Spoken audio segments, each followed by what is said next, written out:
Quisiera hablarles de una ocasión cuando llegué por primera vez a una iglesia cristiana. Fue hace aproximadamente 30 años. Mis memorias me llevan a un espacio especial en el cual estábamos 150 personas congregadas. También recuerdo los amigos que me acompañaban, amigos muy queridos, que fueron con la misma expectativa que yo a esa reunión. En esa primera vez fue una invitación a una conferencia de temas generales, pero iba a haber un enfoque cristiano al final. Por cierto, fue muy amena, de mucho aprendizaje. Era yo un joven y eran temas juveniles. No solo fueron hechos bíblicos, sino que también nos enseñaron algunas cosas seculares de mucho interés. De esas 150 personas que habíamos ido, en la siguiente reunión regresaron quizás solo una tercera parte de los anteriores participantes. Y de mis amigos, ninguno más regresó. La pregunta que en aquel tiempo y posteriormente a ese tiempo me estuve realizando fue: ¿por qué es que yo creí en Cristo y mis amigos no? ¿Por qué de esos 150 invitados, por lo menos 100 ya no les interesó oír más de la palabra de Dios? En mi mente estuvieron presentes varias respuestas. Decía, quizá yo tuve mayor disposición para oír allí lo planteado, ¿no?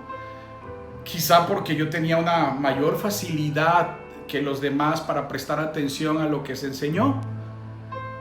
Quizá yo era más humilde que mis amigos que estaban sentados a mi lado. Quizá tenía mayor interés por las cosas espirituales. Quizá porque ese sábado de ese día de la conferencia, cuando nos dijeron que teníamos que confesar y profesar a Cristo, significaba dejar algunas cosas. Y a lo mejor yo tenía mayor disposición que mis compañeros para dejarlas. Preguntas que me hacía. En muchas de mis respuestas iniciales siempre estaba mi yo, colocándose a todas estas respuestas. Yo tuve disposición para. Incluía en las respuestas mi propio esfuerzo en esa disposición para poder atender las cosas de Dios. Decía yo que participaba para lograr algo que es una palabra de la cual muchos hablan, pero no todos conocen su verdadero significado, que es la palabra regeneración. ¿Cómo un no creyente se convierte a Cristo, hermanos? ¿Qué hace realmente el Señor cuando una persona llega a la fe? Hermanos, el Señor nos revela mediante su palabra cuál es la realidad de su obra en la vida de aquel que será cercano a Dios.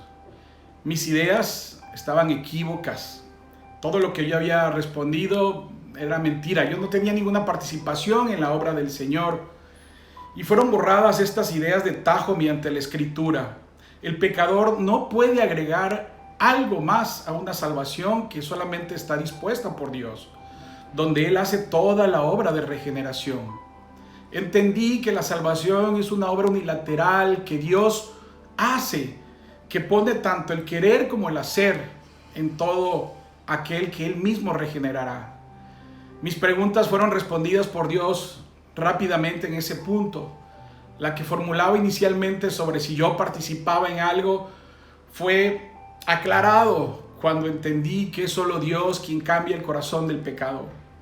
Entendí también que cuando estaba atrapado en el pecado, yo no podía cooperar en querer cambiar lo que era, ya que estaba yo a gusto con mi pecado, con mi vida.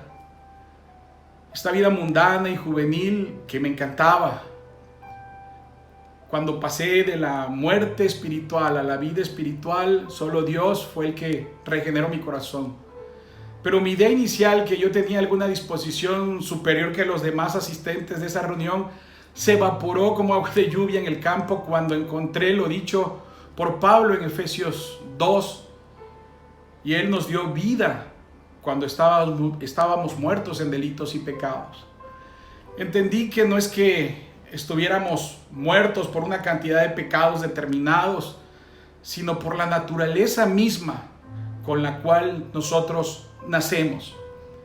De la misma manera, al leer la carta a los Colosenses, en su capítulo 2, creo que versículo 13, refiere la misma muerte y la obra exclusiva de Dios que tuvo en mi rescate y transformación.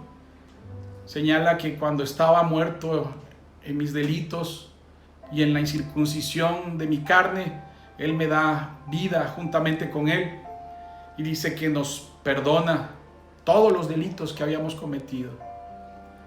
Lo que yo era antes fue transformado.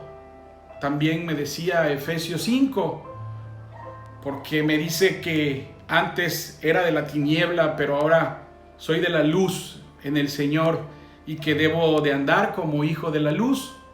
Y la misma carta a los Efesios me enseñaba sobre el por qué no entendía la gracia, por la dureza de mi corazón. Fui entendiendo que el mayor y mejor cirujano del mundo fue quien hizo el cambio de mi corazón, trasplantó el corazón nuevo, en donde además de cambiar una naturaleza, me liberaba de una esclavitud. Esa esclavitud de espanto. Y es que también en la carta a los Romanos, Pablo enseña en el capítulo 6 que cuando servíamos al mundo no podíamos solo ser liberados de esa esclavitud del pecado, y que ahora somos siervos de la justicia. Y eso dice que nos incluye a nosotros, que estábamos antes lejos de Dios.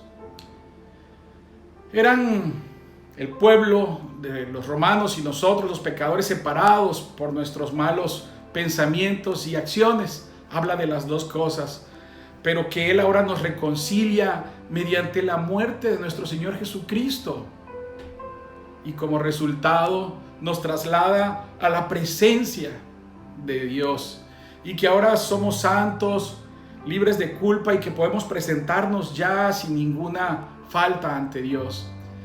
Y es que, hermanos, confieso, tuve una hostilidad real hacia Él, Dios verdadero, igual que quienes no han nacido de nuevo.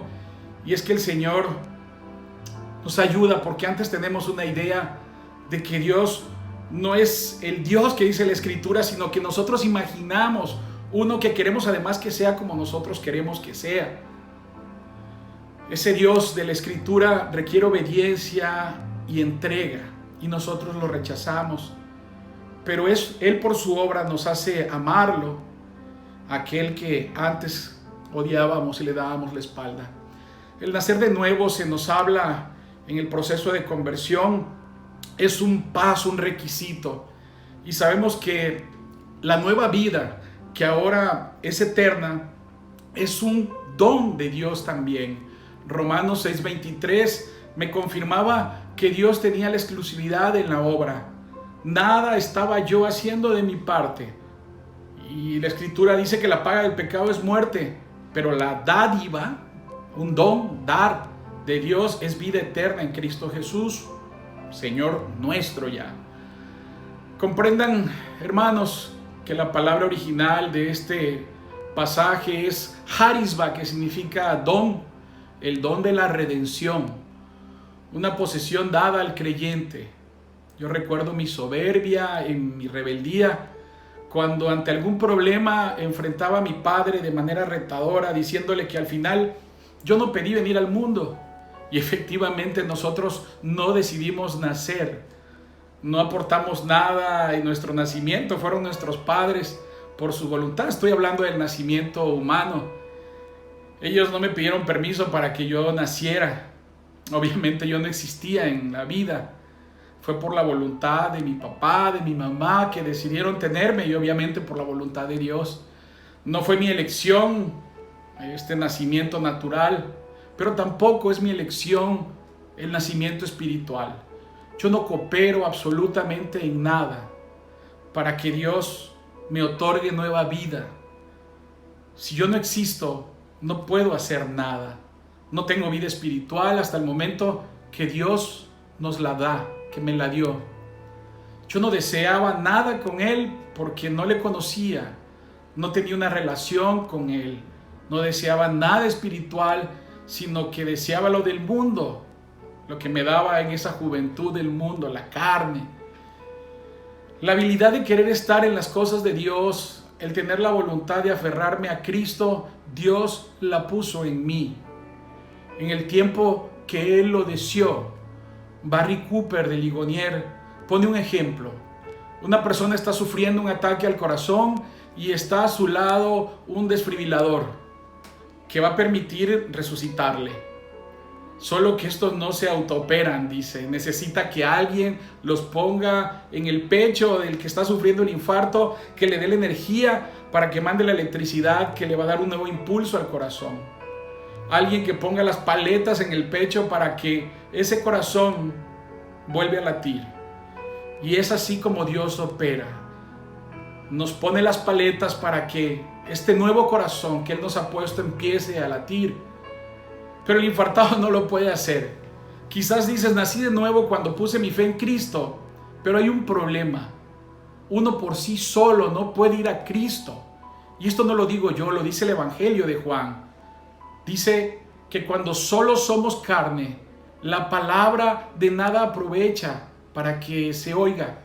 Y es el Espíritu quien da la vida nueva.